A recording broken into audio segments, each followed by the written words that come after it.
Assalamualaikum warahmatullahi wabarakatuh. Bapak dan Ibu yang kami hormati. Apakah Anda sering memanaskan kembali sayur santan di rumah? Hati-hati, kebiasaan yang terlihat sepele ini ternyata bisa berdampak serius bagi kesehatan jantung kita. Di video ini, kita akan membahas fakta penting yang jarang diketahui tentang bahaya memanaskan sayur santan berulang kali dan bagaimana hal itu bisa memicu masalah pada jantung. Sebelum lanjut, yuk kita saling mengenal. Silahkan tuliskan di kolom komentar nama, usia, dan asal daerah Bapak Ibu ya, agar kita bisa saling menyapa dan berbagi pengalaman. Jangan lupa juga bantu channel ini dengan klik like, share ke keluarga tercinta, dan subscribe, agar semakin banyak yang terbantu menjaga kesehatannya. Mari kita mulai. Pernahkah Anda membiarkan orang tua memakan sayur bersantan yang dipanaskan berulang kali? Hati-hati. Rasa gurih tersebut diam-diam menyimpan ancaman serius bagi pembuluh darah jantung mereka. Kebiasaan sepele ini seringkali dianggap sebagai bentuk kasih sayang atau cara untuk berhemat. Namun secara medis, tindakan ini justru memicu bom waktu di dalam tubuh. Orang tua kita yang berusia lanjut memiliki kerentanan fisik yang tidak lagi sama dengan kita yang masih muda. Mari kita telaah lebih dalam bagaimana hidangan favorit keluarga ini bisa berbalik menjadi ancaman mematikan jika diproses dengan cara yang keliru. Banyak keluarga di Indonesia memiliki tradisi memanaskan sayur berkuah santan seperti rendang, gulai, atau lodeh berhari-hari. Berdasarkan edukasi kesehatan, anggapan bahwa memanaskan hidangan berulang kali akan membuat bumbu lebih meresap dan masakan menjadi lebih lezat memang benar secara rasa. Namun, kita sering lupa bahwa proses pemanasan berulang dengan suhu tinggi ini membawa konsekuensi biokimiawi yang sangat merugikan.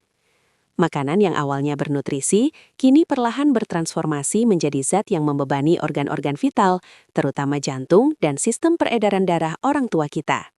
Mari kita lihat proses ini dari kacamata mikroskopis sel tubuh. Santan segar pada dasarnya mengandung asam lemak rantai sedang yang sebenarnya baik untuk tubuh jika dikonsumsi dalam batas wajar dan tidak dipanaskan berlebihan. Namun, menurut penjelasan medis, ketika santan mendidih berulang kali, struktur kimiawi di dalamnya mengalami perubahan drastis. Ikatan asam lemak tersebut terpecah dan beroksidasi, mengubah lemak baik menjadi lemak jenuh jahat. Semakin sering masakan tersebut dipanaskan dan semakin pekat kuahnya, semakin tinggi pula konsentrasi lemak jenuh yang terbentuk di dalamnya. Ketika hidangan yang telah kaya akan lemak jenuh ini dikonsumsi oleh orang tua kita, sistem pencernaan mereka akan menyerap zat-zat tersebut dan memasukkannya langsung ke dalam aliran darah. Berdasarkan studi nutrisi dan kesehatan organ dalam, organ hati akan merespons asupan lemak jenuh tinggi ini dengan memproduksi lebih banyak kolesterol jahat, atau yang dikenal dalam dunia medis sebagai low density lipoprotein. Produksi LDL yang berlebihan inilah yang menjadi awal mula dari berbagai masalah kardiovaskular kronis yang sering mengintai usia senja. Di dalam aliran darah, molekul-molekul kolesterol jahat ini tidak mengalir begitu saja. Ilustrasi anatomi tubuh menunjukkan bahwa aliran darah orang tua yang sehat seharusnya lancar tanpa hambatan. Namun, tingginya kadar kolesterol akibat konsumsi santan yang dipanaskan berulang menyebabkan darah menjadi lebih kental. Partikel-partikel LDL ini mulai bergerak lambat, menyusuri dinding-dinding pembuluh darah arteri utama yang berfungsi menyuplai oksigen dan nutrisi ke seluruh organ vital, menciptakan kondisi yang sangat ideal untuk terjadinya penumpukan zat berbahaya. Secara medis, penumpukan inilah yang disebut sebagai plak aterosklerosis. Visual mikroskopis sel tubuh memperlihatkan bagaimana kolesterol jahat menyusup ke bawah lapisan dalam dinding pembuluh darah, memicu respons peradangan.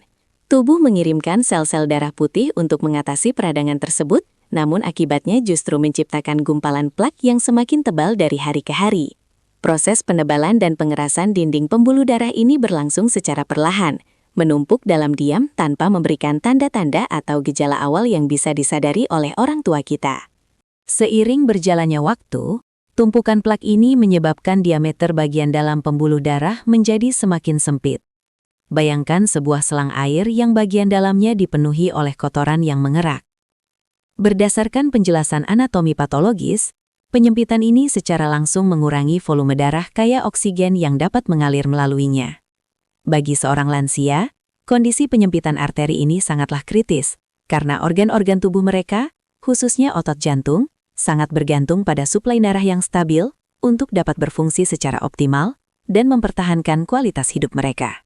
Inilah alasan mengapa penumpukan plak akibat kolesterol sering dijuluki sebagai ancaman senyap atau silent killer. Orang tua kita mungkin merasa sangat sehat, tetap beraktivitas ringan dan menikmati makanan gurih tersebut dengan lahap, tanpa keluhan sedikit pun. Namun menurut edukasi kesehatan preventif, bahaya tersebut bersembunyi di balik ketiadaan gejala. Ketika gejala seperti nyeri dada, sesak nafas, atau kelelahan ekstrim mulai muncul, itu menandakan bahwa penyempitan pembuluh darah sudah mencapai tahapan yang sangat parah dan membutuhkan intervensi medis segera. Mari kita amati bagaimana jantung merespons kondisi ini. Jantung adalah pompa otot yang bekerja tanpa henti. Karena pembuluh darah menyempit, jantung harus memompa jauh lebih kuat dari biasanya untuk memastikan darah tetap mengalir ke seluruh tubuh. Berdasarkan penjelasan kardiologi, beban kerja ekstra ini memicu peningkatan tekanan darah secara drastis atau hipertensi. Otot jantung orang tua yang sudah mengalami penurunan fungsi akibat penuaan alami kini dipaksa bekerja di luar batas kemampuannya, memicu kelelahan pada struktur jantung itu sendiri. Risiko paling fatal dari siklus berbahaya ini adalah penyakit jantung koroner. Jika plak yang menumpuk di arteri koroner tiba-tiba pecah, tubuh akan membentuk gumpalan darah untuk menyembuhkan luka pada plak tersebut. Sayangnya, gumpalan darah ini dapat menyumbat aliran darah secara total dalam hitungan detik.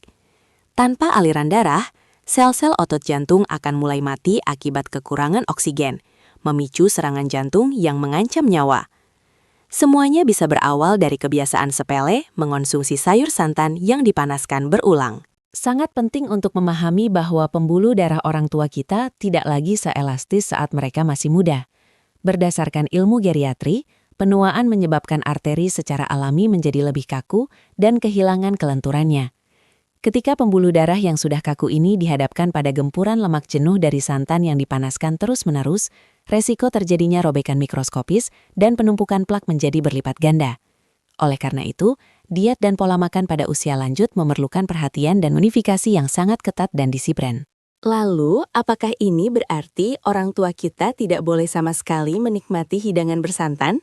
Tentu saja tidak. Menurut para ahli gizi klinis, rahasianya terletak pada teknik memasak yang tepat. Edukasi kesehatan menyarankan agar kita menambahkan santan pada tahap paling akhir dari proses memasak, sesaat sebelum api dimatikan. Biarkan bumbu dan bahan utama matang terlebih dahulu, lalu masukkan santan segar. Dengan cara ini, masakan tetap terasa gurih, namun struktur kimiawi lemak dalam santan tetap terjaga sebagai lemak baik. Selain mengubah teknik memasak, kita juga dianjurkan untuk tidak memanaskan ulang hidangan bersantan. Masaklah dalam porsi secukupnya untuk 1 kali makan.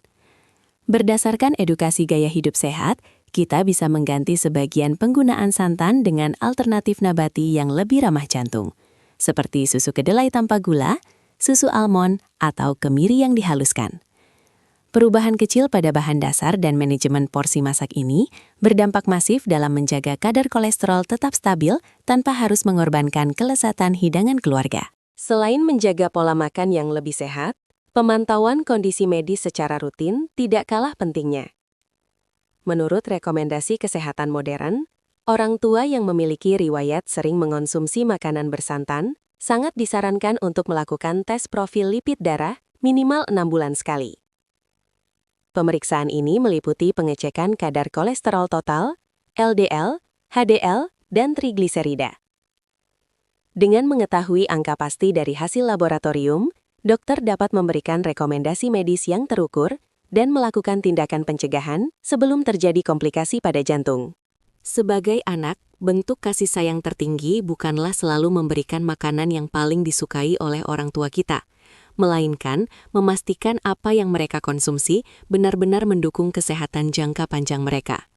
Hentikan kebiasaan memanaskan sayur bersantan berulang kali. Mari kita ubah cara memasak kita, perbanyak konsumsi serat dari buah dan sayur segar, dan jadikan gaya hidup sehat sebagai pondasi keluarga. Jaga kesehatan jantung orang tua kita hari ini agar mereka dapat terus menemani kita dalam keadaan bugar, sehat, dan bahagia.